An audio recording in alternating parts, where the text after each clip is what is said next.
Life is unpredictable, and it will throw you unexpected financial curveballs every now and then.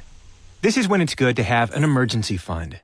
This is a safety net that can help you cover an unexpected expense without breaking your budget and without having to take on expensive debt.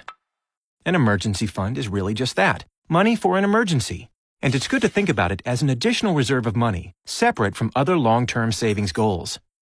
A good rule of thumb is to have 3 to 6 months of living expenses set aside. Of course, more would be better, but this is a good place to start in terms of an initial savings goal. Saving for an emergency fund may seem daunting, but taking the first steps to start one can help give you peace of mind. To figure out how much you'll need, you have to figure out your total necessary expenses each month: rent, car payments, groceries, and so on, and then multiply that by the number of months you'd like to have on hand.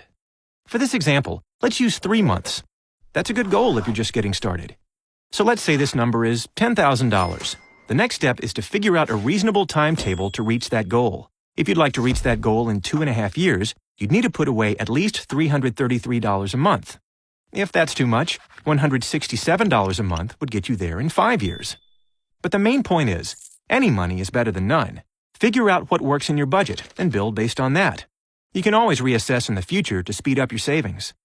And remember, small savings are better than nothing. In fact, if you look at where you spend, you may be able to find an easy $30 each week where you could cut back and save. That could add up to over $1,500 a year. And once you get going, finding additional ways to save can get that much easier. So, where to save? You could just earmark these funds in your everyday bank account, but you also might consider setting up a special account for your emergency fund. This can help you avoid the temptation of dipping into it for non-emergencies, while still keeping it accessible for when you actually need it.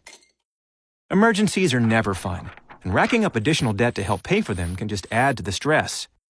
Creating a safety net for life's unpredictabilities can give you peace of mind and can help you lay a strong financial foundation that will last you for years to come.